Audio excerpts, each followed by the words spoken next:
ఉమ్మడి రాష్ట్రంలో నేను ఇంకొక మాట కూడా చెప్తున్నా, సన్నాయి నొక్కులు నొక్కుతాడు రేవంత్ రెడ్డి, ఉత్తమ్ కుమార్ రెడ్డి. మీరు 93,000 కోట్లు ఖర్చు పెట్టి 90,000 ఎకరాలకు నీళ్ళు ఇయ్యలే అని మాటలు మాట్లాడతారు. వారికి నేను గుర్తు చేస్తా ఉన్నా, ఎస్ఆర్ఎస్పి కట్టిన తర్వాత 11 ఏళ్లకు, ఎస్ఆర్ఎస్పి కట్టిన 11 ఏళ్లకు 25,000 ఎకరాలకు నీళ్ళు ఇచ్చింది కాంగ్రెస్. 11 ఏళ్లకు 25,000 ఎకరాలకు. నాగార్జున సాగర్లో ప్రాజెక్టు కట్టిన తర్వాత 12 ఏళ్ల తర్వాత 98,000 ఎకరాలకు నీళ్ళు ఇచ్చింది. ఎస్ఆర్ఎస్పిలోనే మళ్ళీ చెప్తా, ఎస్ఆర్ఎస్పిలో 11 ఏళ్ల తర్వాత 25,000 ఎకరాలకు నీళ్ళు వస్తే, నాగార్జున సాగర్లో 12 ఏళ్ల తర్వాత 98,000 ఎకరాలకు నీళ్ళు వస్తే, కల్వకుర్తి ప్రాజెక్టులో అయితే 30 ఏళ్ల తర్వాత 13,000 ఎకరాలకు నీళ్ళు వచ్చినాయి. ఇవాళ కాళేశ్వరం మీరు చూస్తే ఒక మల్లన్న సాగర్లో 50 టీఎంసీలు, ఒక కొండపోచమ్మ సాగర్లో 15 టీఎంసీలు.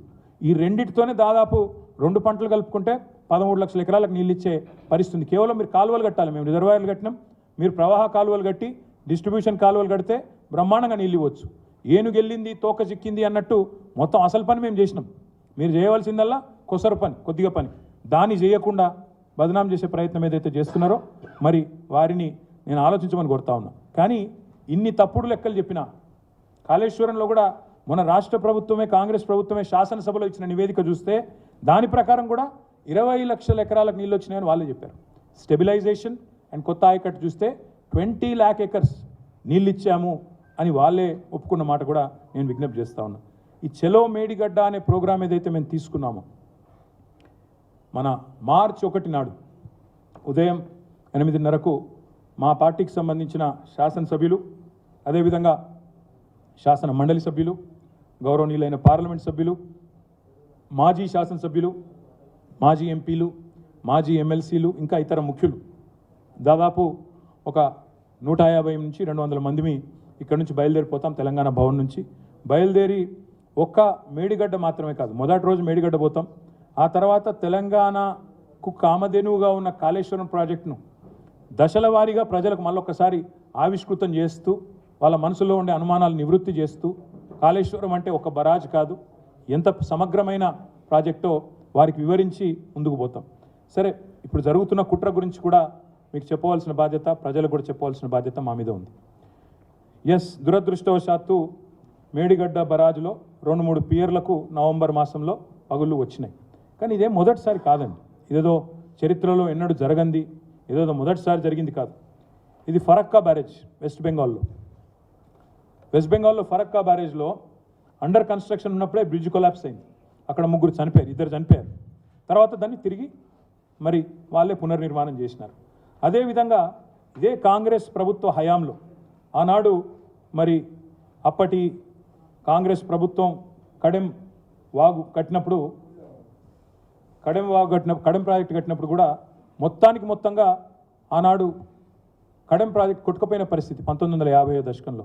మా అక్క గుర్తు చేస్తూ ఉంది, గుండ్లవాగు, ములుగు నియోజకవర్గం, గోవిందరావుపేట మండలం, గుండ్లవాగు అని ప్రాజెక్ట్ కట్టినారు. మా రమణారెడ్డి గారు కూడా చెప్తా ఉండే, ఇప్పుడే సత్యవతి గారు కూడా చెప్తా ఉండే. 2006-7 ప్రాంతంలో అప్పుడు రాజశేఖర రెడ్డి గారు ముఖ్యమంత్రిగా దానికి మరి పునాది రాయి వేస్తే ఆ రోజు సంవత్సరం తిరగకుండానే 2 సార్లు కొట్టుకుపోయింది, ఒకసారి కాదు, గుండ్లవాగు ప్రాజెక్టు. ఇది వాస్తవం కాదా? ఈరోజు మంత్రిగా ఉన్న సీతక్క గారు ఆ రోజు అప్పుడు ఓడిపోయి ఉన్నారు, శాసనసభ్యురాలుగా పోటీ చేసి ఓడిపోయి ఉన్నారు. వారు వరంగల్ నుంచి గుండ్లవాగు ప్రాజెక్టు దాకా, గోవిందరావుపేట దాకా పాదయాత్ర చేసి, ధర్నాలు చేసి, నాన్న రాద్ధాంతం చేసిన మాట వాస్తవం కాదా? ఇది మీ కాంగ్రెస్ ప్రభుత్వంలో జరగలేదా? ఇదేమన్నా కొత్త? మూసీ ప్రాజెక్టుకు గేట్లు కొట్టుకపోలేదా? పులిచింతలలో సమస్యలు రాలేదా? ప్రకాశం బరాజులో సమస్యలు రాలేదా? ధవళేశ్వరంలో సమస్యలు రాలేదా? ఈ దేశంలో సాగునీటి ప్రాజెక్టులు కట్టినప్పుడు ఎక్కడన్నా సమస్యలు వస్తే వాటిని ఎట్లా పరిష్కరించాలనే ఓర్పు నేర్పు ఉండాలా? 1950వ దశకంలో ఇప్పుడే నేను చెప్పినట్టు కడెం మొదటి వరదకే మొత్తం కొట్టుకుపోయింది 57లో. మళ్ళీ పునర్నిర్మాణం చేసినారు ప్రభుత్వ ఖర్చుతో. గత ఏడాది కూడా ఓవర్ఫ్లో వచ్చి దాదాపు కొట్టుకుపోయినంత పని అయింది కడెం ప్రాజెక్ట్. కానీ మేమేం నిందించలేదే, కడెం కట్టిన వాళ్ళదే తప్పు అని ఈరోజు మేము నిందించలేదు. దేవాదులలో పైప్ లైన్లు, గూడెం లిఫ్ట్ పైప్ లైన్లు మోటార్ లాంచ్ చేస్తే పటాకుల్లాగా పేలిపోయినాయి. ఒకసారి కాదు, 4-5 సార్లు జరిగింది.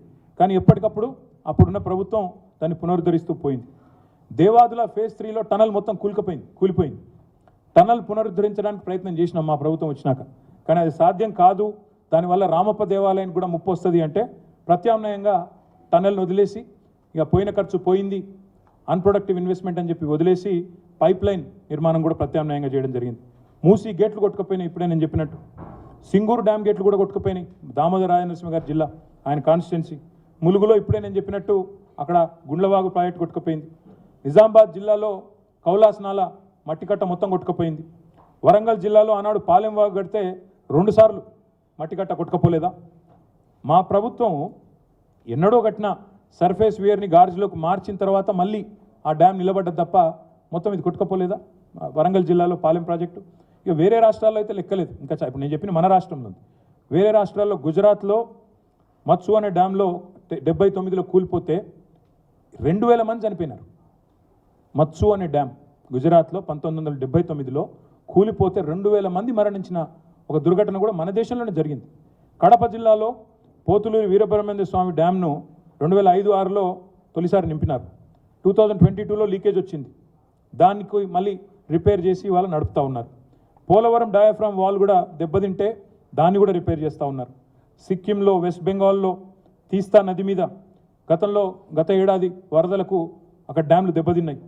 సౌత్ లోనక్ గ్లేషియల్ చెరువు మొత్తంగా తీస్తా డ్యామ్కు దానికి పొంగడంతో అక్కడ కూడా నష్టం వచ్చింది. అస్సాంలో ఇట్లా చాలా ఉన్నాయి, ఎగ్జాంపుల్స్ చెప్పాలంటే చాలా ఉన్నాయి. ఇవన్నిటికీ కూడా ఇంజనీరింగ్ సొల్యూషన్స్ కూడా ఉన్నాయి. ఇవాళ మేడిగడ్డలో ఒక చిన్న ప్రమాదం జరిగింది.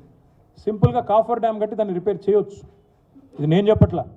ఇది ఒక కాఫర్ డ్యామ్ ఎట్లుంటుందంటే ఇట్లుంటుంది. నీళ్లు రాకుండా ఎక్కడైతే ఏ పిల్లర్ల దగ్గర అయితే ఇబ్బంది అయిందో అక్కడ నీళ్లు రాకుండా ఒక కాఫర్ డ్యామ్ కట్టి అటు నీరు రాకుండా చేసి దాన్ని రిపేర్ చేసి 84 పియర్లుండే మేడిగడ్డలో 3 పిల్లర్లలో ఒక బ్లాక్లో ప్రమాదం జరిగితే ఆ బ్లాక్ కాడికి నీళ్లు రాకుండా చేసి అక్కడ రిపేర్ చేయొచ్చు, వేగంగా చేయొచ్చు, 2 నెలల్లో పూర్తి చేయొచ్చు. రాబోయే వర్షాకాలం లోపల పూర్తి చేసి, ఇక్కడ ఇంకో ఎగ్జాంపుల్ కూడా ఉంది చూడండి. అండర్ కన్స్ట్రక్షన్ బరాజులు ఇట్లే కడతారు, నీళ్లు రాకుండా చేసి ఎక్కడికక్కడ పిల్లర్లు వేసి సింపుల్గా చేస్తారు. దీనికి ఇదేదో జరగకూడదు జరిగిపోయిందని, శ్వేతపత్రం అని, ఇదని అదని నోటికొచ్చిన మాటలు మాట్లాడుతూ ఇష్టం వచ్చిన ఆరోపణలు చేస్తూ ఈరోజు ఈ ప్రభుత్వం ఏదైతే ప్రయత్నం చేస్తూ ఉందో